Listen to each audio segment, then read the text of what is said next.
Is the Nomad Active Rugged Case a worthwhile leather case? The short answer is yes. The long answer, which includes a comparison against some of these other leather cases, is generally still yes. Why do you ask? Because Nomad designed a case that wraps around your iPhone and then wrapped that case up in leather, not the other way around. Now, I am generally a big fan of Nomad, as their Nomad Trifolio is kind of one of my recommended leather wallet cases, medium capacity, we'll say. I've been using their rugged cases on and off on my iPhone XS's for last year, and they still look decent. In fact, they look pretty good for a leather product. It's patina, right? Now, if you're thinking about getting this case, well, the question I think you need to ask yourself is, do you want a leather case that ages well or one that just looks new all the time? So I'm going to spend the next few minutes helping you answer that question by covering the Nomad Active Rugged's design, the iPhone functionality inside the case, and the protection it will offer your iPhone. And I will also compare the Nomad Active Rugged case against the normal rugged case, along with similar cases from, say, Bellroy and Rhino Shield.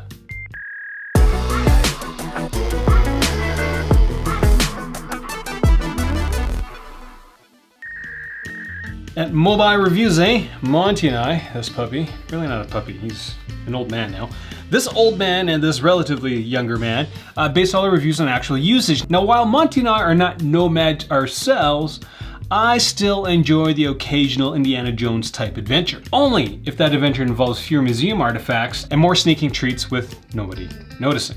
Now, I've been using these Nomad Active Rugged cases since their release, but I've kind of waited a while to this review because I wanted to make sure that Nomad's marketing fluff was actually up to snuff. So in the last 3 months, these cases have gone everywhere I've gone in my day-to-day bag, either in my pockets or put into my really grody gym bag. Now, after all, that's the, I wouldn't say ludicrous claims, but the claims that Nomad puts out there actually do check out. Now, if you are looking at this kind of mocha colored case and you're thinking, geez, I don't want that one, just so that you know I've done some pretty bad things to this case. When it comes to design, the standout feature of the Nomad Active Rugged case is how the leather is finished. It's made from Heinen leather, which is made in Germany. Now, with the regular rugged case, Nomad had been using Horween leather from a tannery in Chicago, but with this active gear line, they've decided to use the Heinen. Now, the standout feature for this German leather is that their tanning process results in a product that is entirely hydrophobic, which means water resistant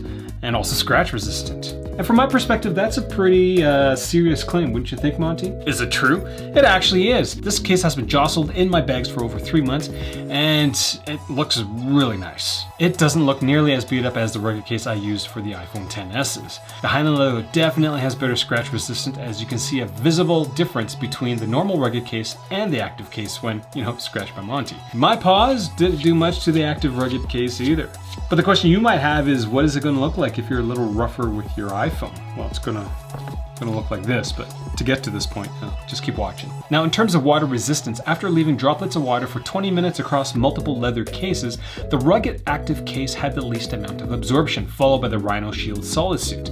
If you look closely enough, there is a little bit of absorption, but not that much. Now, all the cases that I just showed you in that clip, they were actually leather cases. One of the ways you can kind of tell that it's not leather is whether or not if it absorbs water. And in this short clip, you can definitely tell that these cheap leather cases do not absorb any sort of water. Other than the leather, the active rugged case is really just a normal rugged case. The biggest difference that I've noticed is that the normal rugged case's finish kind of handles a bit better, as there's a bit more texture and friction, so it doesn't feel as slick. Now, when it comes to leather cases, there are lots of brands who just focus on the leather first and then the iPhone second. And that, in my opinion, is the wrong approach when it comes to cases, because really the only reason to get a case is to offer your stupidly expensive iPhone. This thing was like $1,900 freaking dollars. The only reason for a case is to protect this stupid investment. And then, the secondary thing is hopefully this case doesn't get in the way of you using it. Getting a case that looks nice is kind of the cherry on top of it all. There are just way too many brands that buy a cheap piece of polycarbonate and then slap a nice piece of leather on it.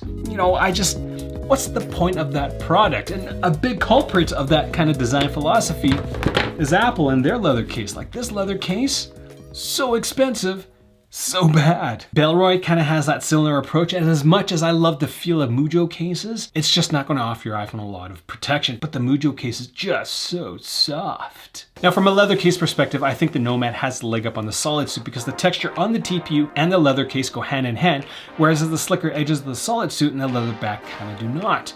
Now, in terms of functionality, the Nomad case gave me kind of no issues in terms of using my iPhone. It's cheat charging compatible and the edges aren't that noticeable. They're kind of rounded, so they're not jutting out, kind of like this Belroy case. The only downside I will say when it comes to the Nomad case is the buttons are a little mushy. They don't stop you from pressing the buttons, but they do kind of feel a little mushy. And this is a stark difference when compared to the Reynolds G ones that give you a nice crisp click. The bottom of the case looks like you can attach a wrist strap to it, which is ideal if you're, active with this product or if you're interested in puddle dropping prevention technology. So at the end of the day, under normal usage circumstances, how do you choose between the rugged case and the active rugged case? Do you want a case that kind of patinas over time? Or do you want something that always looks kind of new? The active rugged case isn't really going to age much, which results in looking like a normal case, whereas the rugged case is going to develop a bit of character over time. You just kind of have to be a bit more careful with the rugged case, because if you scratch it too hard, you're definitely going to leave a really ugly mark like I just did. A little sad now. One isn't necessarily better. The active rugged case is a little beefier, and I'll talk about that in the protection section. But the two cases are very, very similar, and whether you want it to age or not, that's really a personal preference, I think. Now, I am in the process of doing a top 10 leather iPhone case video. So if you want to know how this Nomad case stacks up against some of the other cases that I've used, you're going to have to wait a few more weeks for that, because we're filming that right now. If you're interested in getting this case, do use my Amazon links, as this video is not sponsored by Nomad. They did send me the two cases that I am showing you in this video, but they definitely did not touch the iPhone that gets beat up in the rest of this video. Now, when it comes to protection, the Nomad case is a tough one to crack. It's drop rated to 6 feet, and that's believable when compared to some of the cases that I've reviewed.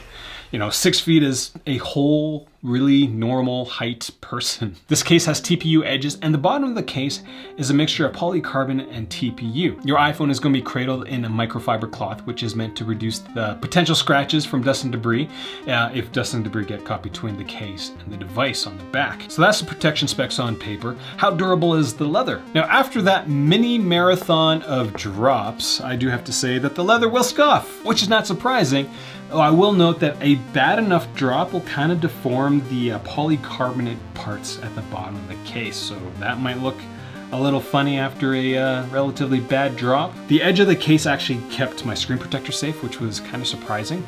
My screen protector is not cracked. I was hoping to crack it. It's not. But other than some mild scuffs and whatnot, the iPhone still works, and honestly, who's really going to treat their iPhone as offensively as I just did? So overall, the Active Rugged Case is going to keep your iPhone safe, and it's going to look pretty good. Overall, the Active Rugged Case is going to wear very similar to the Mouse Contour. It won't be as tough as the Contour, but the leather wears just as well. So that's all I got for this video. Question, comments, leave them down there. Again, if you are thinking about getting an Active Rugged Case, I waited so much longer than everybody else to review this case because I really wanted to see if the claims of water and scratch resistance was actually true. They are. First time watching one of my videos, I do encourage you to click subscribe. Produce content probably around once a week nowadays. Do stay tuned for the top 10 iPhone leather case thing that I'm working on. Pretty excited to finish that because it's a beast of a video. That's kind of all I got.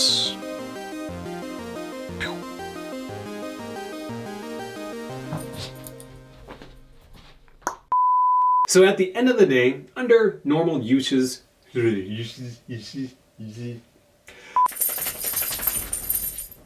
oh, so good.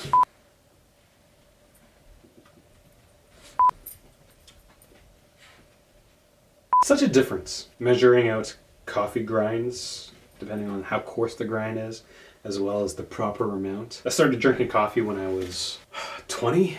I didn't start until the last couple of years of university, and I never really developed a taste for it until I moved into this office and decided to get a coffee machine. This is good. I can see why people get addicted to drinking good coffee. I'm going to have another one.